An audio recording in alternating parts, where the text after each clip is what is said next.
এই জগতে আল্লাহ কখনো কখনো নিমেষে আমাদের বিপদমুক্ত করেন, আবার কখনো বা বহু বছর পরে বিপদমুক্ত করেন, কিন্তু প্রতি ক্ষেত্রেই আল্লাহ ভালোর জন্যই করেন। আমি কি বলতে চাচ্ছি? ভালোর জন্যই করেন। আমি বিশেষত ইয়াকুব আলাইহিস সালামের গল্পটা পছন্দ করি, কেননা এই ঘটনার কল্যাণকর দিকগুলো চিন্তা করে দেখুন একবার। এত বছর ধরে বাবা কাঁদলেন এবং প্রায় নিজের দৃষ্টিশক্তি হারিয়ে ফেললেন, তাই না? কোরআনের ভাষা অবিয়াদ্দাত আইনাহু। কোন কোন আলেম যেমন আলুসি রহমতুল্লাহ আলাইহি মন্তব্য করেন তিনি কাঁদতে কাঁদতে অন্ধ হয়ে গিয়েছিলেন।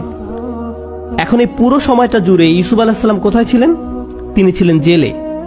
প্রথমত তিনি ছিলেন শিশু শ্রমিক এবং বড় হওয়ার পর জেলে যান, বহু বছর জেলে কাটান। হয় তিনি ছিলেন শিশু শ্রমিক, নতুবা তিনি জেলের কয়েদি হিসাবে জীবনযাপন করেন। প্রথমত তিনি ছিলেন শিশু শ্রমিক, নতুবা তিনি জেলের কয়েদি হিসাবে জীবনযাপন করেন।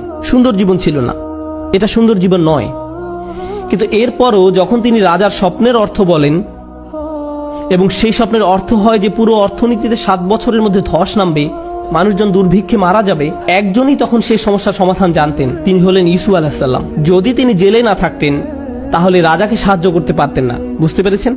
যদি ইউসুফ আলাইহিস সালাম পুরোটা সময় নিজের বাবার সাথে কাটাতেন তাহলে এমন ঘটনা ঘটতো না। তাই এখন যেহেতু তিনি সেখানে রয়েছেন এবং স্বপ্নের ব্যাখ্যা দেন এবং বলেন আমিই পারবো সমস্যার সমাধান করতে, আমাকে সম্পদ রক্ষার দায়িত্ব দিন, আমিই পারবো সমস্যার সমাধান করতে, আমাকে সম্পদ রক্ষার দায়িত্ব দিন, এবং তিনি যখন এই কাজগুলো সম্পাদন করেন তখন কি হলো?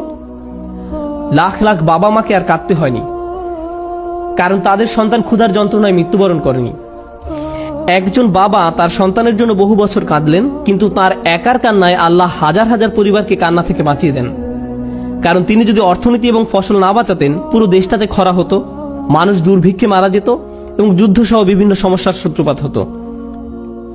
কখনো কখনো আপনি যে সমস্যার মধ্য দিয়ে যান সেটা শুধু আপনার নিজের জন্যই কল্যাণকর নয়, সেটা অনেকের জন্য সাদকায়ে জারিয়া পরিণত হতে পারে। আপনি সেটা জানেন না, কিন্তু আপনার ইমানের অবস্থা যদি নড়বড়ে হয় আল্লাহর উপর আপনার এমন বিশ্বাস থাকবে না, আর তাই এই নড়বড়ে ইমানের কারণে আপনি আল্লাহর দিক থেকে মুখ ফিরিয়ে নেবেন। তারপর আল্লাহ বলেন খসিরাত দুনিয়া ওয়াল আখিরাহ।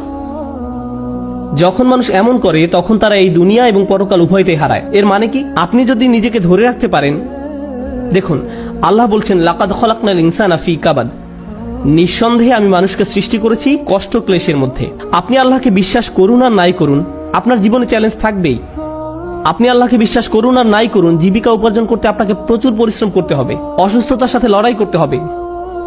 এই জীবনটা এমন নয় যে বিশ্বাসীরা এখানে বিলাসী জীবনযাপন করবে আর অবিশ্বাসীরা কষ্টে থাকবে। আল্লাহ সব মানুষকেই কষ্ট ক্লেশের মধ্যে সৃষ্টি করেছেন, তিনি এটাই বলছেন।